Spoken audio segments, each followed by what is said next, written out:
Welcome to Grant's Rock Warehouse and to yet another interview from the 80s Cruise. This one features the band Autograph, conducted by Larry the Duck. This took place Wednesday, March 8th of 2023, so get ready and enjoy.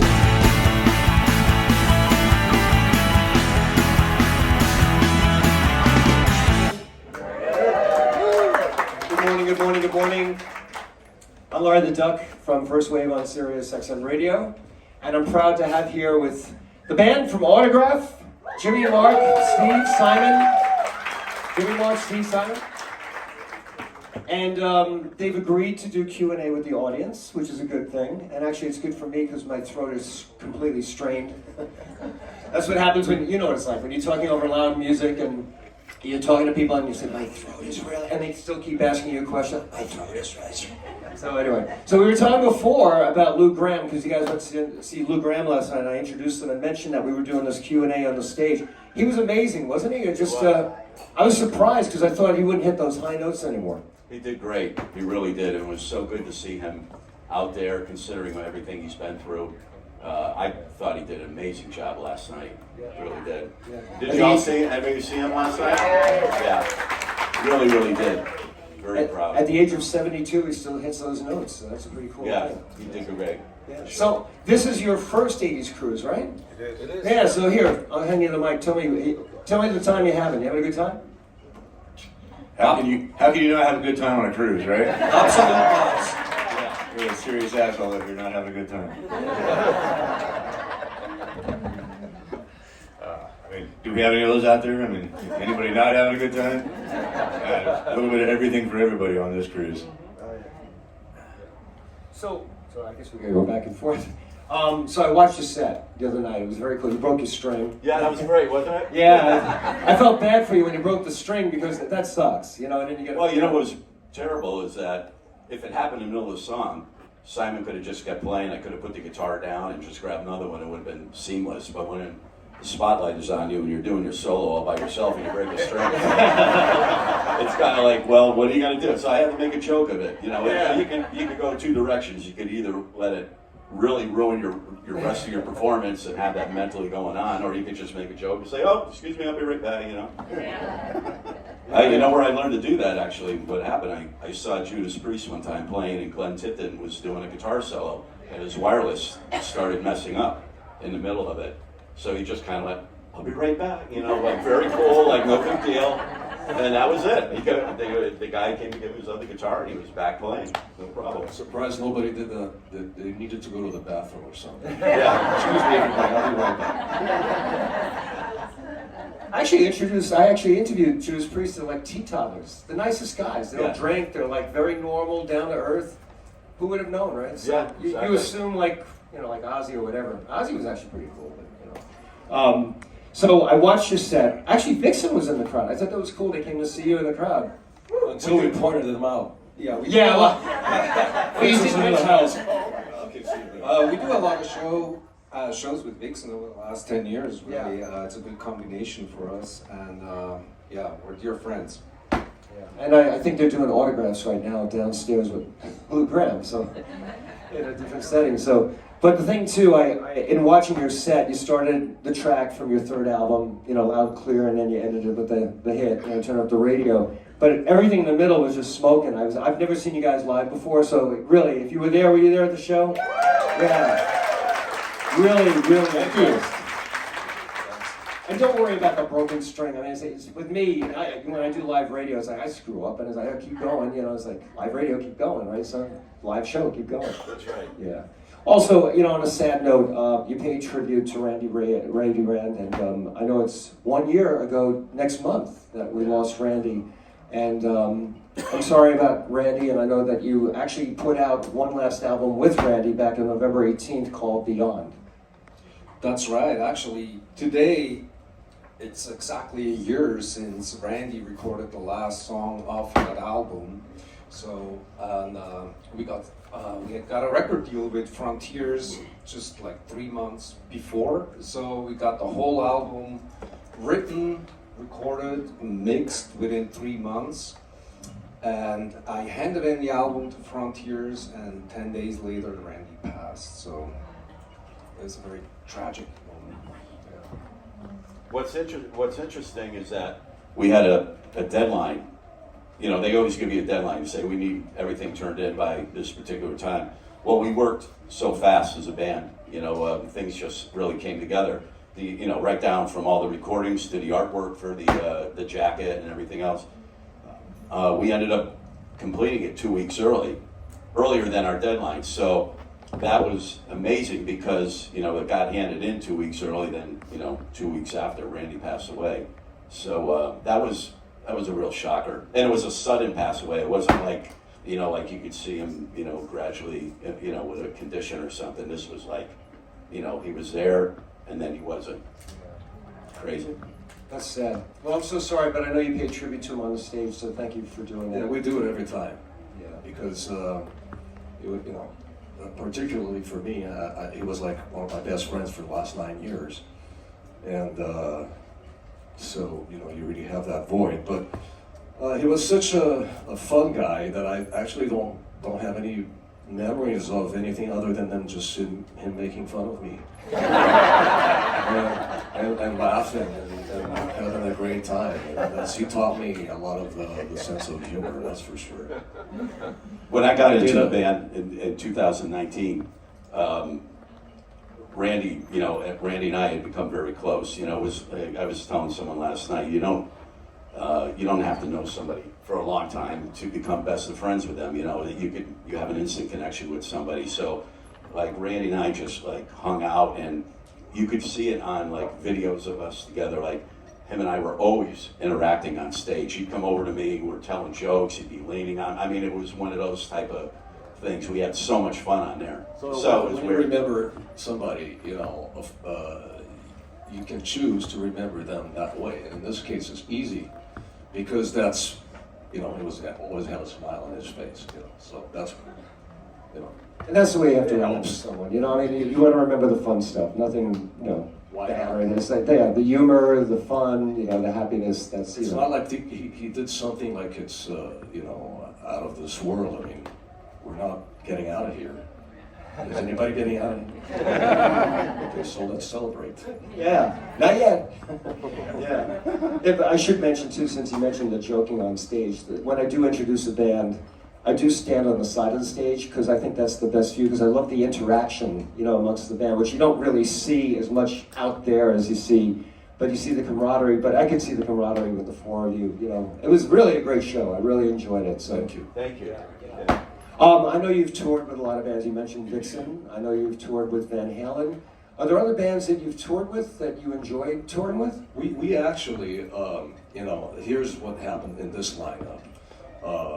In 2013, they wanted to reform the band. The band was not active for many years. They just, in 1989, they stopped.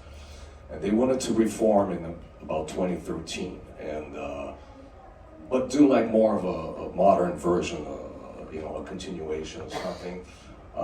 So the original singer, Steve Plunkett, was asked to join, and he didn't want to do it. He had other businesses and other things that he wanted to do. So I was approached, and we decided to continue, but also add something. So let's bring the people that love the band along with us, because the essence of the band is there. The harmonies are there, the riffs are there, the melodies are there, but let's just make it a little heavier. And not that all this was calculated. It was just like how it kind of came about. We started rehearsing at Mates in Los Angeles, and at the time I was called by Kenny Richards, who was the original drummer, and then he had problems. He couldn't play. He had physical health problems, and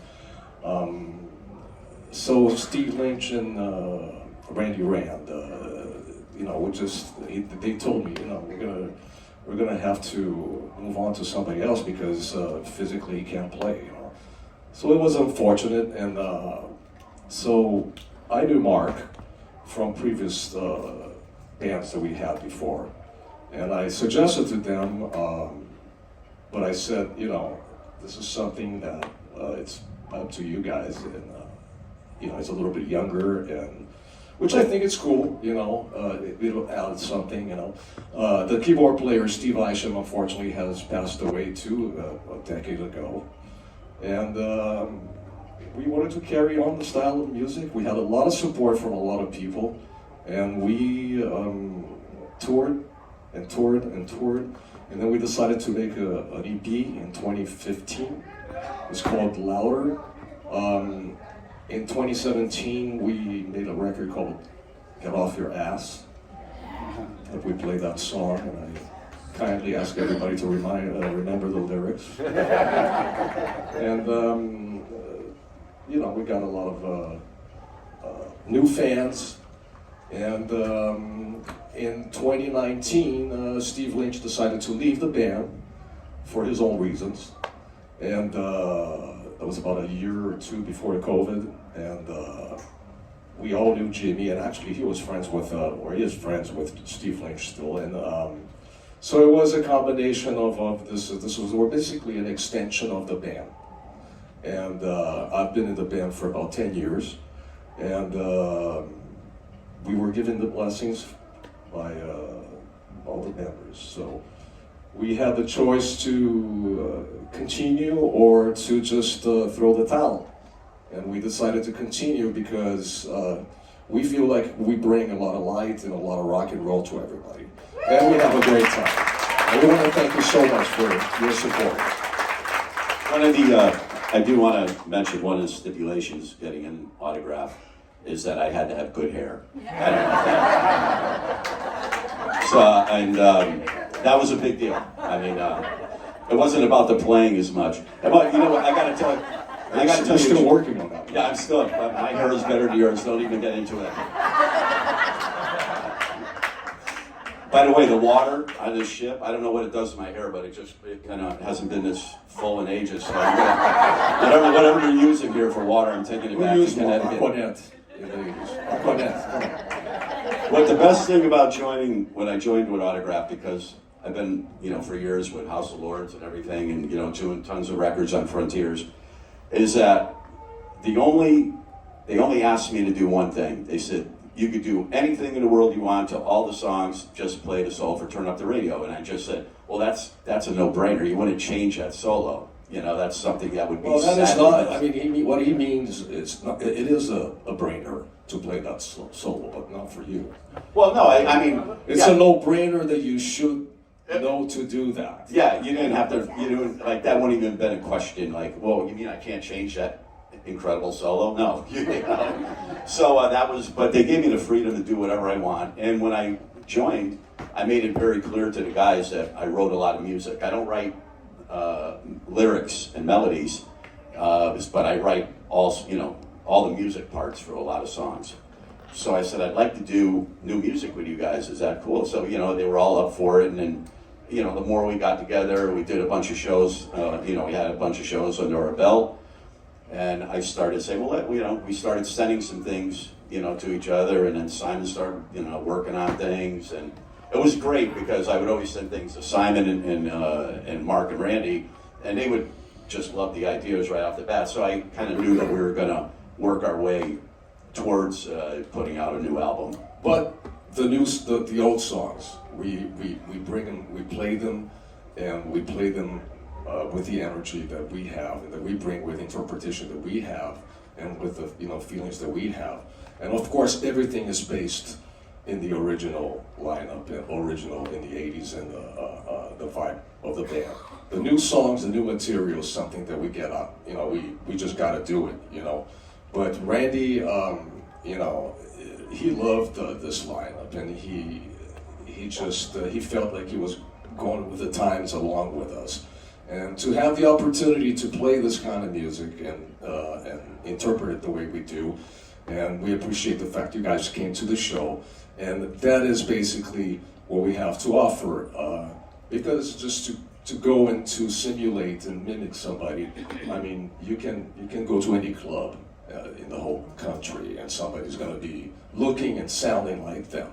And I don't think that in the long term does that much good. I think that if you can take that and go a step further, bring everybody along, and get new people to actually know the band and know the past of the band, I think you're achieving a lot more. Yeah.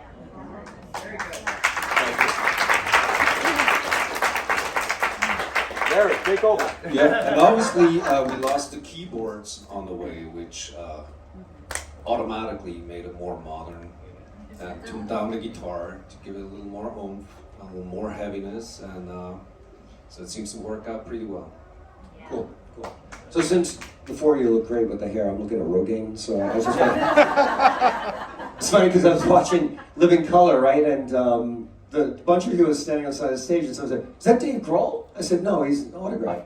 "Is that Tony Iommi from Sabbath?" I said, "No, it's..." Right? But you must get that from time to time. You're not going to believe this, you know, Facebook tags. You get people, tagged? I get tagged as Dave all the time. Yeah. I really do. Yeah. Whenever a picture that he shows up, Facebook is with Jimmy Bell. You know, and I'm like, but I'll take it, that's for sure. So Jimmy and I, we get tagged all the time. Like we take a picture and, well, for instance, what was it?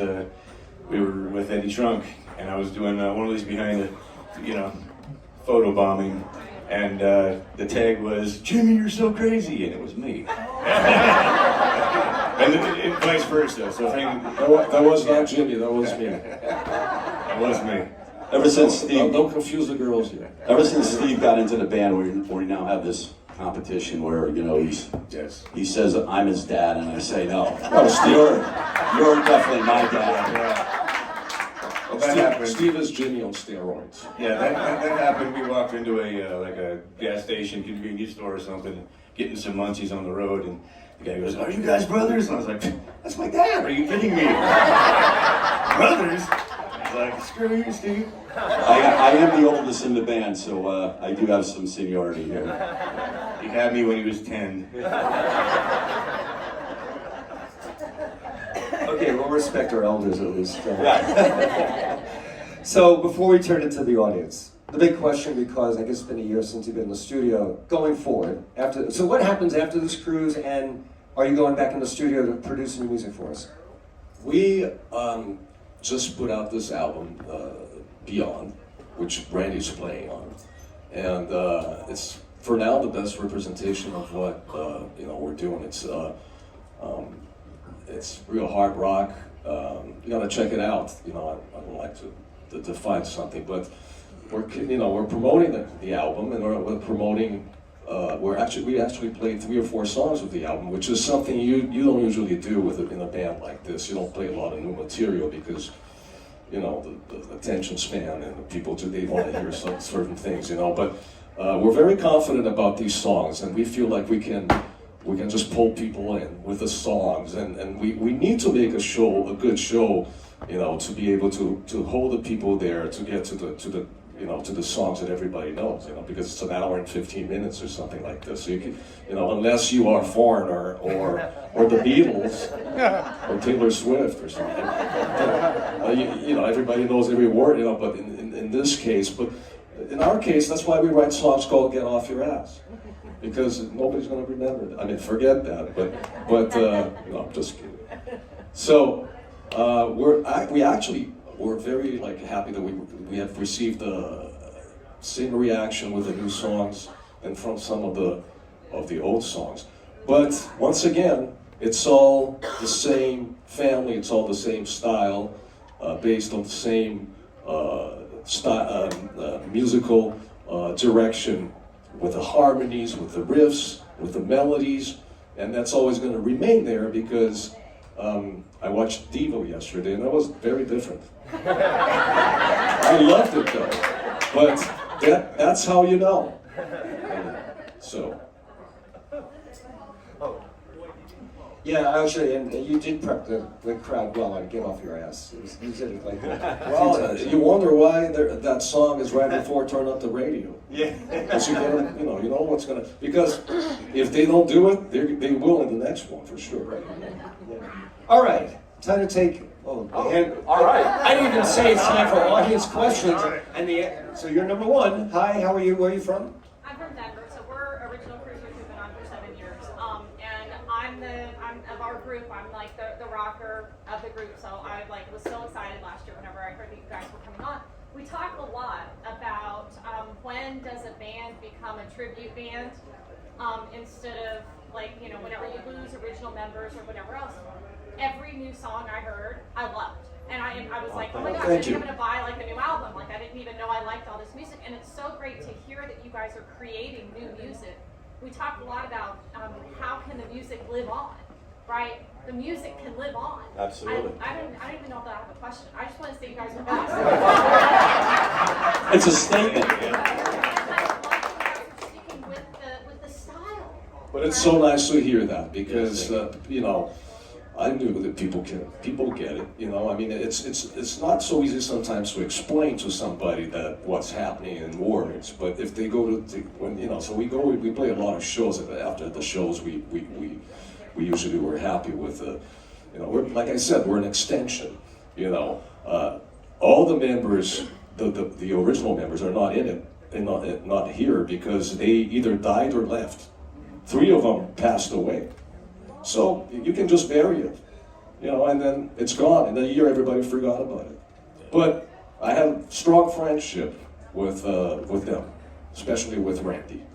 And I know how excited and proud of what he was doing, how he felt about this whole thing. And I really feel like I'm representing him.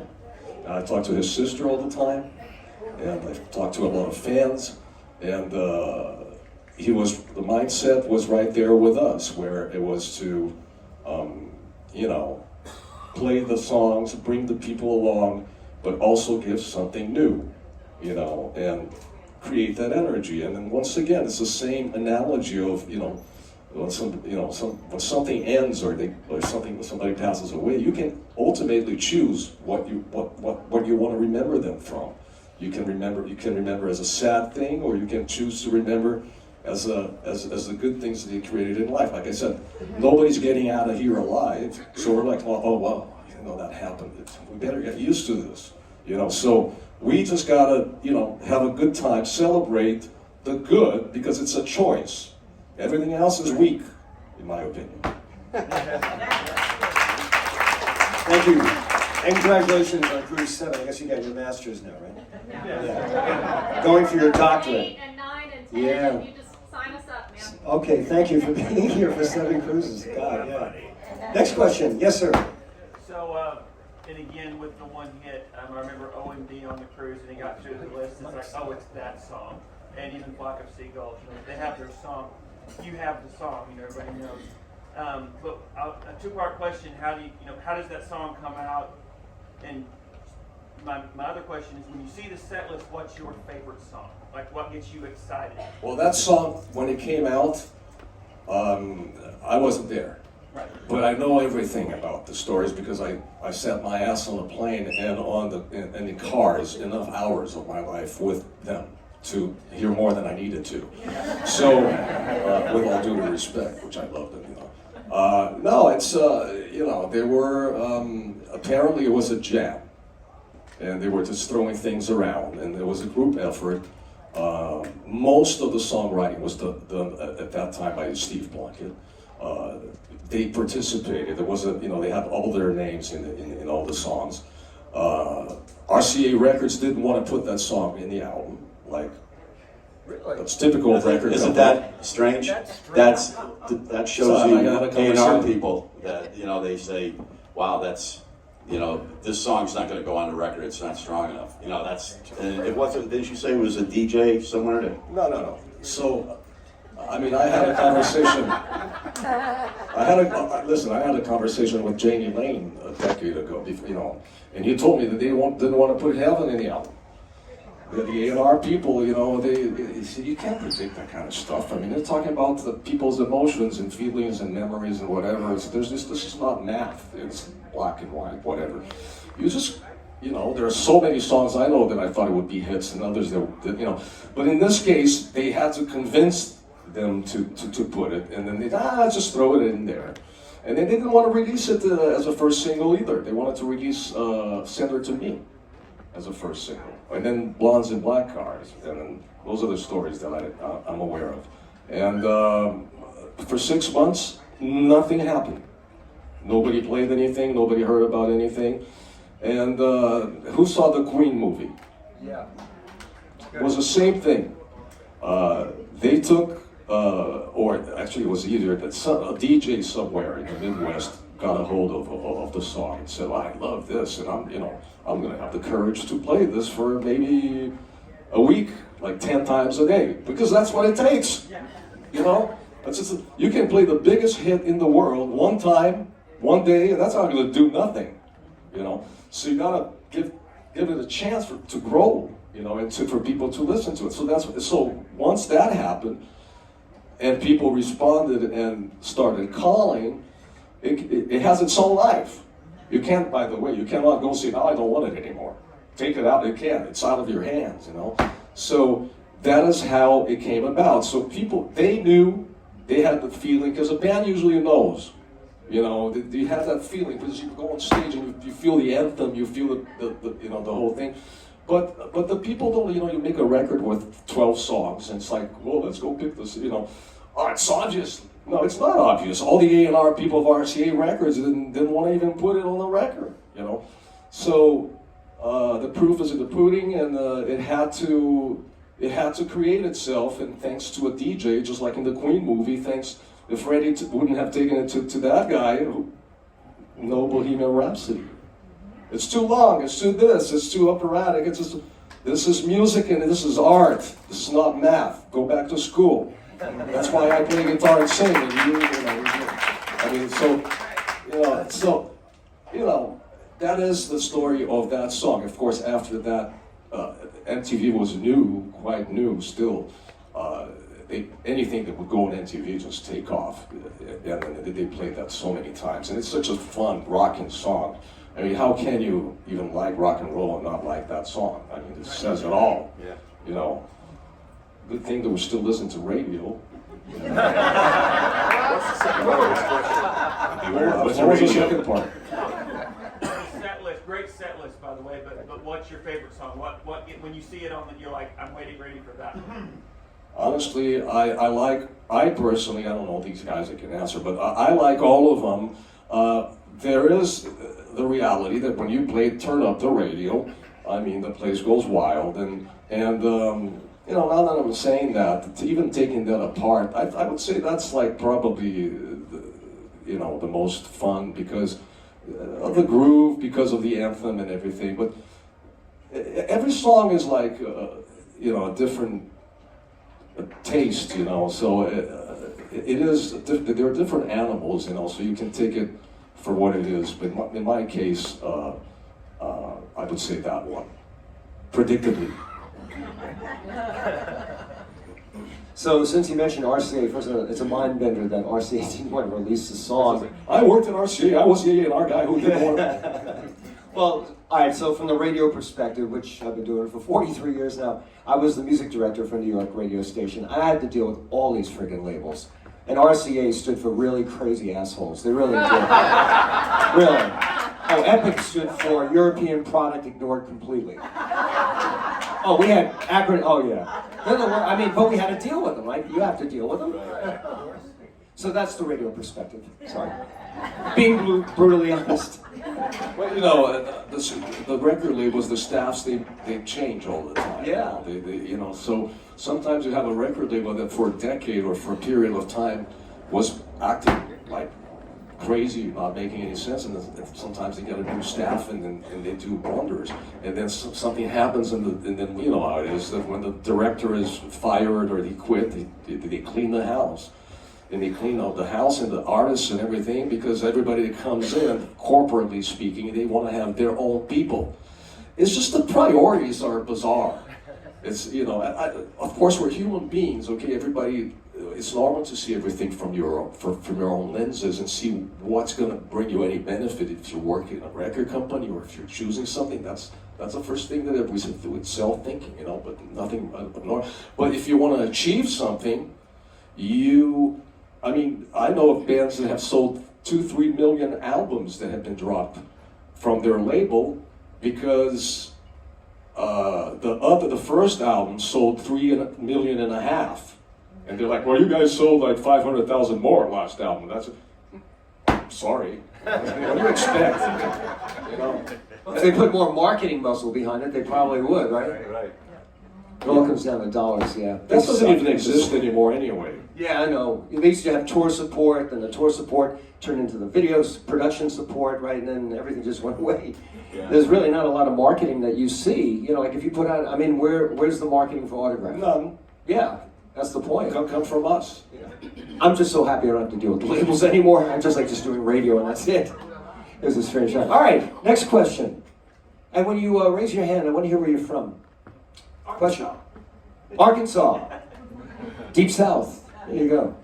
Anybody over here? I have a question. Yes. Where are you from? Texas. Texas. Yeah. Yes. Awesome. I'm kind of like one with his question, and you know, you answered and provided your question and answer, which is awesome.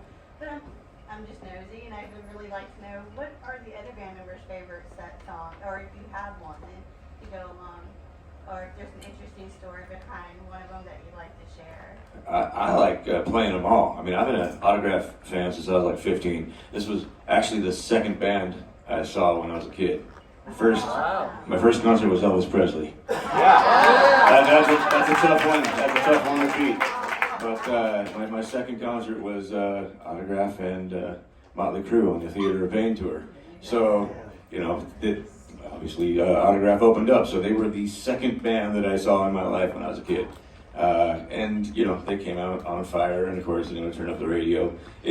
But like Simon said, you feed off the energy of the crowd, and everybody, I don't know that there's anybody, even people that don't even know who the band Autograph is, know the song Turn Up the Radio. They're like, you know, it's like people say, hey, what band do you play with? And I'm like, Autograph. And they're like, And I go, you know, turn up the radio. You go, turn up. And they're, oh, no kidding. All of a sudden, everything turns on for them. So, from the audience perspective, watching the energy from the crowd, that's definitely the favorite. But my personal favorite is one that we've only played a couple times, and that's Souls on Fire, and that's from the album before this one, right? Yeah. It was a single release. It's not even on the record. So, I mean, that's my favorite song that these guys do. And, I mean, all three of the new ones that we play are great. What was the slow one? Take Me Higher. That song, Take Me Higher, is just like, first time I heard it, I'm like, oh, I cannot wait to play this song. Yeah, we were actually, I was actually thinking, I think people are going to get it right away, because it is everything's about, power and uplifting and stuff. But it's you can interpret lyrics your own way, and it's a lot of the bands, they avoid sometimes putting on the set something that would be a little more like, I wouldn't say a ballad. It's not really a ballad because it's not a romantic song, but something that's a little slower and a little more intrigued. So this was kind of like the last 2 or 3 shows were the proof that song is doing it live, because people are getting it, people are liking it, and it's easy for us to like it because we wrote it. So. For me, after playing those songs for hundreds of times, the only one that I'm looking forward to, and resonates the most with me, is All I'm Gonna Take. Because once I leave the stage, that song still, the melody is still in my head for a day or two, and it's just magic to me. Hopefully we're gonna add another one of my favorites from the new album, which is Run For Your Life. Yes. And that will come up probably very soon, the next couple of shows, so yeah. My other favorite song, ever since I was a kid, I remember driving around in high school just cranking it, and my girlfriend's boyfriend isn't me. Yeah!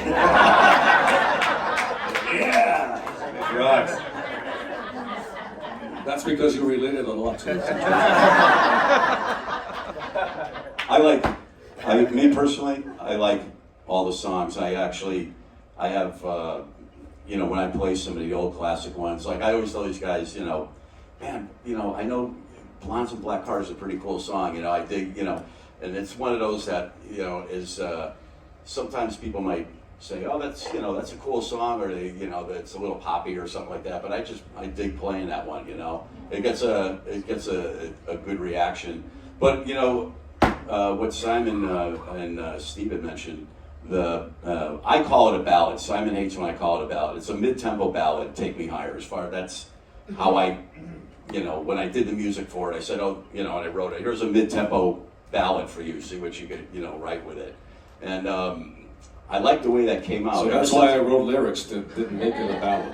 Well, yeah. So, but I mean, when you hear the song, when you hear the way the song is structured, and it has, it was very important on this record, by the way, were the choruses, the big hook lines, which we really concentrated on doing because we wanted to have these big choruses when they came in, with full of harmonies and everything. And the best thing about this band too is that we sing, and that there's no tracks going. This is all live singing, the three of us right here, and we actually take time to work on the harmony structure. And we have gotten so many. Me personally, just walking around a boat because I have to do my 8 miles every day. I got so many people that came up to me and said, "Oh my God, your harmonies! This is your live harmony." And to me, that's one of the biggest compliments right there. That people are listening to us vocally as well as musically. So that's a good thing. These are great guys. They really are. Are you trying to say that we don't sample anything? That's exactly what I'm trying to say. And with all due respect, I don't have anything against people who do that.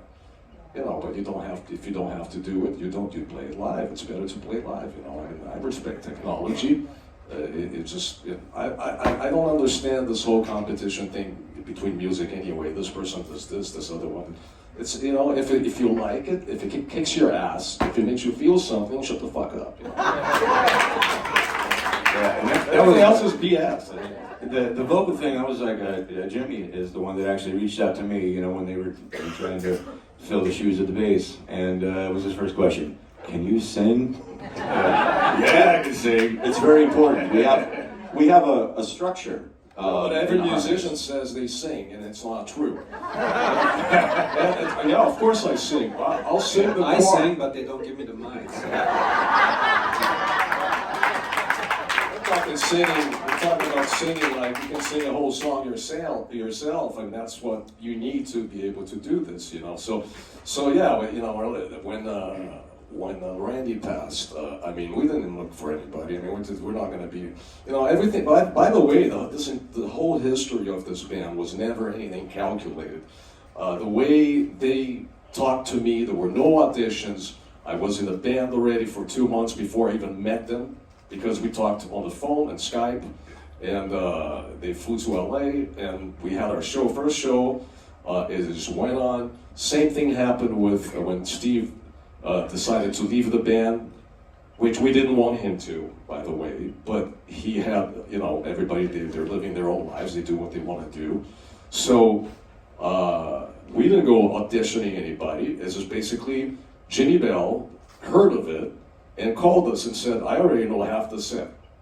So we flew him to LA, or you flew yourself, right? No, you flew me. You paid for it. Trust me. Still paying for it. We took it back Your ass and paid for it. And then he came, and of course, I predicted that, but in 5 minutes he had like a great guitar sound, and he knew the songs, he sang great. One down, here we go. And the same thing with Randy. Well, first of all, when Randy passed away, we didn't really know what we're going to do. We didn't even know if we should continue. We didn't know, there was a lot of support and there was a lot of resistance. And ultimately, you have to make a decision. And I know what Randy would like, and I know I had these conversations with him before. So it's not like we auditioned or reached out to anybody. All of a sudden, Jimmy said, Steve Under had made a record with him, or participated with him. So I looked at him. So, oh yeah, I know him. He's from Metal Church and stuff, and he's got the same kind of vibe.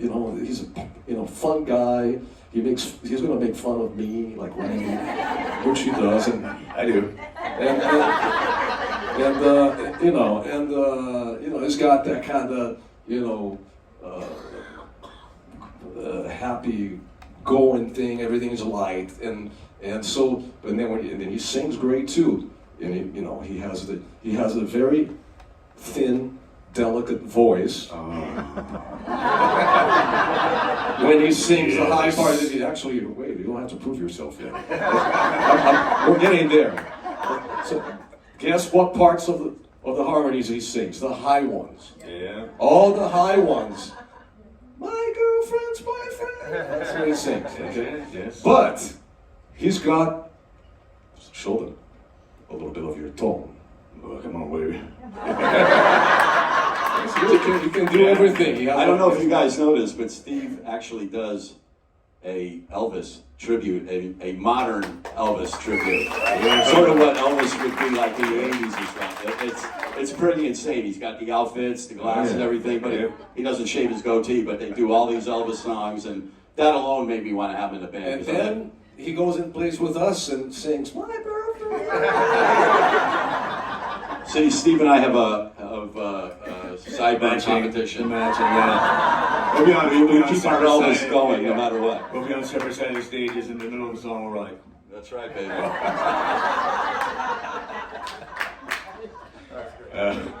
mine are still cooler though, so. Yes, dear. Deb from Wilmington, North Carolina. I was so happy to hear you say about the vocal melodies, because before we came on this cruise, I mean, everybody knows to turn up the radio. So I'm out in my garage, I'm like, Alexa, play Autograph. I'm like, I need to know some more of the songs, because obviously I'm somebody who likes to sing along. Yeah. And so I'm out there and I'm jamming and I'm listening to the songs. And it was one of the things I picked up on, because I went back in the house and I told my husband, I'm like, this is going to be so good on the cruise, because it's not just the music, but it's the vocal harmonies. And my favorite band in the entire world, no disrespect, is Def Leppard, and that's one of the reasons, because their vocal harmonies, in addition to the musical harmonies. And I'm like, I said, they remind me of Def Leppard because of their harmonies. Well, we appreciate that's a huge compliment, actually.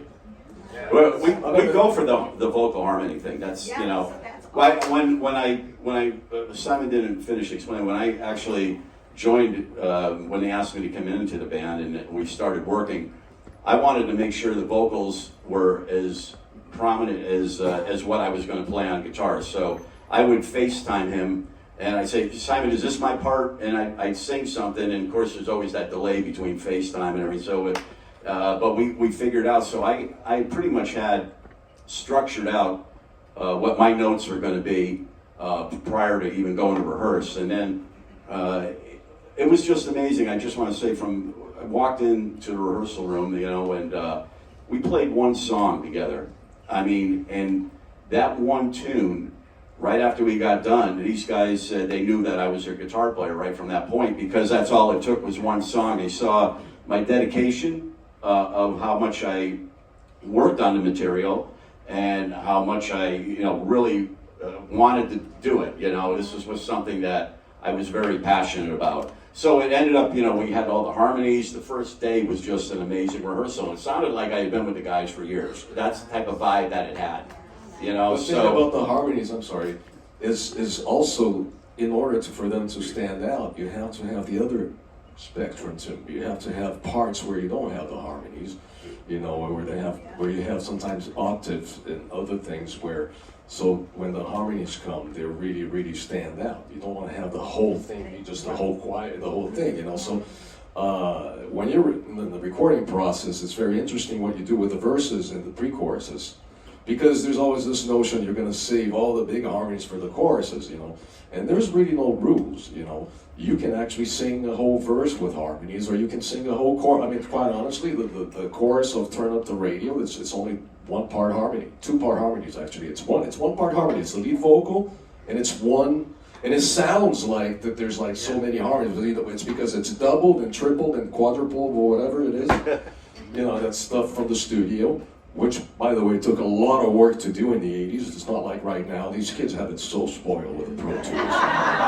They know nothing about what it's like. You need to know how to play a song from the beginning to the end. You can just edit it, something, Of course, it's easier to read, faster to record, but these guys really put a lot. It took work it took real playing to make these records, you know, and they're great musicians, you know, and it's important to remember that for something to stick out, you have to have the other opposite sometimes too, because otherwise you don't have the dynamic.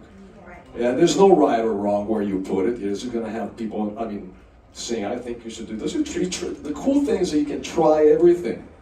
You know, some musicians are like, can we try this? No. Why not? Because I already know it's not going to work. I mean, oh shit. I mean, it's like you gotta try, because when you hear it, it's different.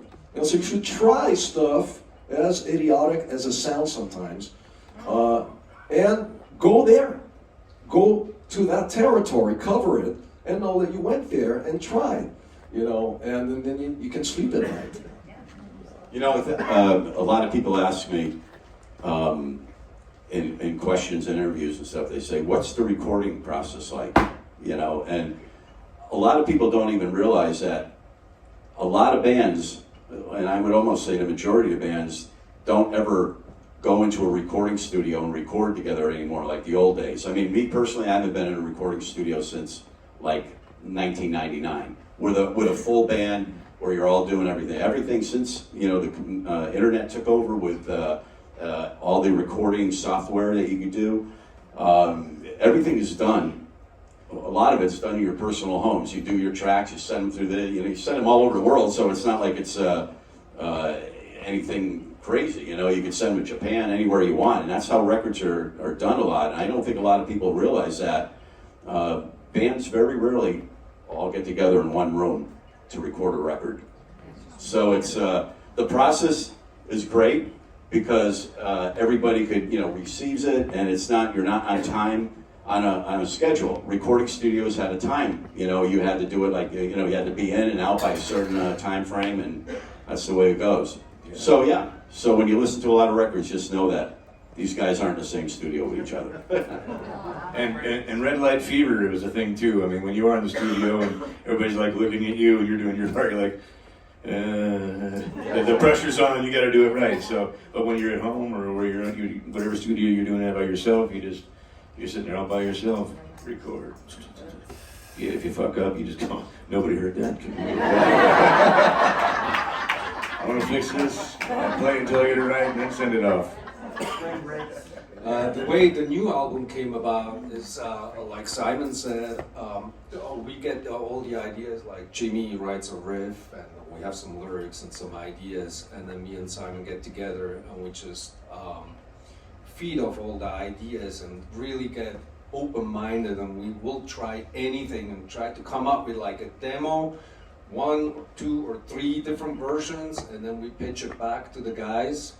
So it is still important to at least have 2 souls in one room to make a decision, where are we going to go, or where's the inspiration coming from, and then we pitch it back to them and they come up with different ideas, and we go back in until we finalize the idea, and then everybody gets into their own space and studio and nails it down, and then we just layer it down and get the finished product. Absolutely. Cool. It's a lot of work. Yeah. So I'm going to have the last question, but before I get to the last question, yes, over here, sir. Can I share a concert fun fact with you guys? Absolutely. Concert fun fact. I was at an Autograph concert just when Turn Up the Radio was blowing up, and you guys played in LA, or the original band played in LA in Six Flags, Magic Mountain. And at that time, you guys were getting a lot of support from Van Halen, Michael Anthony, David Lee Roth. And so I had these great seats, got up there, stood in the line, and I got up to go to the bathroom and came back, and this really big dude was sitting in my seat. I'm like, dude, that's my seat. He's like, what are you going to do about it? And I'm like, there's not much I can do about it. You can kick my ass, right? And all of a sudden I hear, well, you come sit with us. And I look back, and it's David Lee Roth and Michael Anthony sitting in the crowd, and they had it roped off, and they let me sit in the middle, and I watched this first. Wow.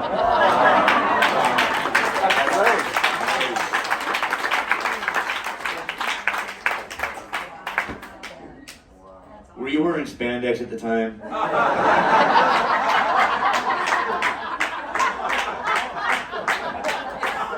Unfortunately, his knee pad is spandex. Sorry, dude. Great story, though. Thank you very much. Thank you. Give it up. Okay. And thank you for the Def Leppard. As I look to the drummer of the band, it's amazing. God bless a one-armed drummer, right? For Def Leppard. Yeah. It's that's an amazing. You know, from playing drums yourself, how do you do that? Genius. Yeah, dedication. Yeah. Yeah, That's and why passion. that's why they're the Rock and Roll Hall of Fame. Well, especially because he used to have 2 arms, so to be limited like that is unbelievable. And to pull this off for this many years is nothing but a miracle. We saw them earlier in last year, and he has a smile on his face the whole Sure. concert. He is having a blast up there. You can tell he's just happy to be. God bless him. Yes. I'm from Hollywood, California. Whose hair grows longer and how come you don't got longer?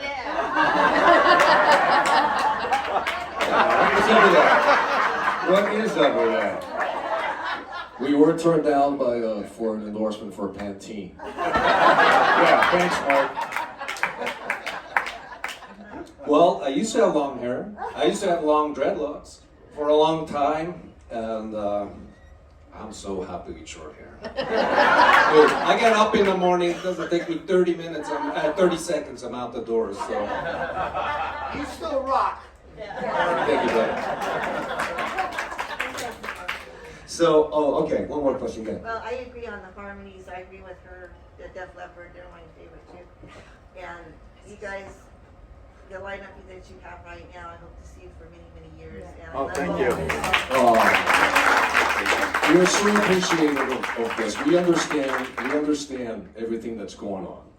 We understand that we are an extension of this. We understand the choices that we made. And we are dedicated to deliver the best that we can. And since we were pulled in by the original members effortlessly, and everything just turned to be the way it is, we do appreciate your understanding a lot, and your participation and encouragement, because we feel, 10 years is a decade for me, and I feel like I am very much a part of this. I am a big fan of what was created, and I want to continue doing this with all respect that I can. So from the bottom of our hearts, thank you so much for your support. So the final question. And by the way, thank you. Take Me Higher. Take Me Higher was later in the set, so I enjoyed the harmonies very much. So you stole my finger on that one. So there's an old saying: to know where you're going, you have to remember where you came from. So if you think about, we'll go one by one, when you're growing up, the bands that were influencing you, that just made you just say, this is what I want to do. You mentioned Elvis Presley before. I don't know if you saw the Elvis movie with Austin Butler. Oh yeah, man. Yeah, what'd you think? I love it. It was amazing. It was amazing. And then especially at the very end, I don't want to ruin it for anybody who hasn't seen it, but when it transitioned from the actor to really Elvis, it was like, oh, Jesus Christ. Yeah, it was tough. I'm just going to have to sit here in the dark until everybody leaves because I'm a mess right now. So influences growing up. Well, obviously Elvis was huge. I was 6 years old and I was in there like, this is the coolest spectacle I've ever seen. And then, as I said, the next show was Autograph and Motley Crue, and then shortly after that, Kiss. And then it was over after that. I'm like, guys spitting blood and blowing fire, and girls in cages. What else is there? I mean, yes. So Elvis, Motley Crue, and Kiss. Those are my big influences. I can't believe Kiss is doing the final farewell tour. Is it the 401k tour? Well, We'll see. we'll see. It's called a 401k tour. You gotta have a retirement fund. I mean, you guys don't have a 401k, right? So you're gonna have a 401k tour. Influences growing up. Include drummers too. Well, of course, Phil Collins, Yes. first of all. Yeah, and then Eric Clapton, Cream, Jimi Hendrix, Led Zeppelin, and then Def Leppard. And then also a lot of jazz guys, John Coltrane. My influences are all over the place. So. Were you a Keith Moon fan at all? No. Influences growing up. Influence, well, I told you that I was, you know, I'm 65 years old, so I got age on these guys. So my influences went back as far as my parents actually got me into big band music. I mean, I actually started out as a drummer before I went to guitar player, so I was a big fan of the Gene Krupa, who was this big famous jazz drummer. He actually was one of the first people to put a drum solo on a record. And he played with the Benny Goodman Orchestra, and there was Glenn Miller, and I mean, all these things that, you know, my parents were just playing me. But, you know, I soon, you know, all of a sudden I saw, and you might laugh at this, I actually saw the Beatles on the Ed Sullivan Show when they first appeared, not a rerun. I got to see the Beatles on Ed Sullivan Show. And then all this, you know, the Rolling Stones and all that. But as a guitar player, as I started to get into rock stuff, it's kind of weird. I discovered Grand Funk Railroad at an early age. They were a trio at the time, and they were very, very powerful. I remember that, and I just really loved the whole, you know, the guts of that band. And then I discovered Deep Purple, and that was the end of it. I was once I heard Deep Purple Machine Head, I had to go back and trace the entire catalog. So I went back to the early days with Rod Evans singing. And then I had to go back to Deep Purple in rock, which was before Fireball and everything else. So that guitar player, you know, Richie Blackmore, he like changed my life. You know, genius, whatever. You know, Moody. People call him Moody. You know, he's Richie Blackmore. He can do whatever the hell he wants. You know, but you know, so I had this. My influences started off with Johnny Winter as a guitar player. Johnny Winter was this blues guitar player, but he had a lot of flash in him. So in other words, I always gravitated towards someone that seemed to be playing fast chops. Not that that's the end all of guitar playing by any means, but somebody that was playing like some really cool lines. And then I found Richie Blackmore, and then I discovered this jazz guitarist, Al Di Meola, who was played with Chick Corea, and then that guy totally changed my mind. So I kind of like took these three guitar players and I made a ball out of them, you know, and I said, this is what I want to sound like, you know, is try to create all this. So yeah, it was, you know, I had that, but having the Deep Purple, Rainbow, and all that influence throughout my life has really helped me create what I do musically as well. And Al Di Meola and Return to Forever. Yes, Al Di Meola, yeah, absolutely. The Beatles, that's it. You know why? It covers everything. Yeah. Everything, that's the source. Yeah. Because Helter Skelter and Yesterday, The ultimate. You can't get any better. in between, everybody else took from there, but they explored everything. And then Paul McCartney gave interviews, and it's very interesting how they also had they were very, obviously everybody knows, they were very influenced by American music and before the British invasion, and songs like Helter Skelter. He said, he gave an interview, or I don't know if you guys watched the Beatles thing, but he said, I wanted to write the heaviest song ever because somebody else wrote such a heavy, you know, he went to John and said, I want to write, you know, so it was like that kind of frame of mind. And then Lady Madonna was like, I want to write something like it's boogie woogie, you know, and, you know, so they really, really explored to the fear of the record company, many styles, but yes, they still have two or three albums that were very cohesive, but then they started opening up, and by the time they got to Sgt. Pepper's, it was all, you know, it was wide open, and that is an artist, because, you know, that you can actually talk to all kinds of people because the stuff is really good. So the Beatles to me find everything. I know it's cliche, but it is. So I feel the boat is rocking. Yeah. But I appreciate these guys rocking because they rock. Give it up for Autograph. Yeah. Thank you so much.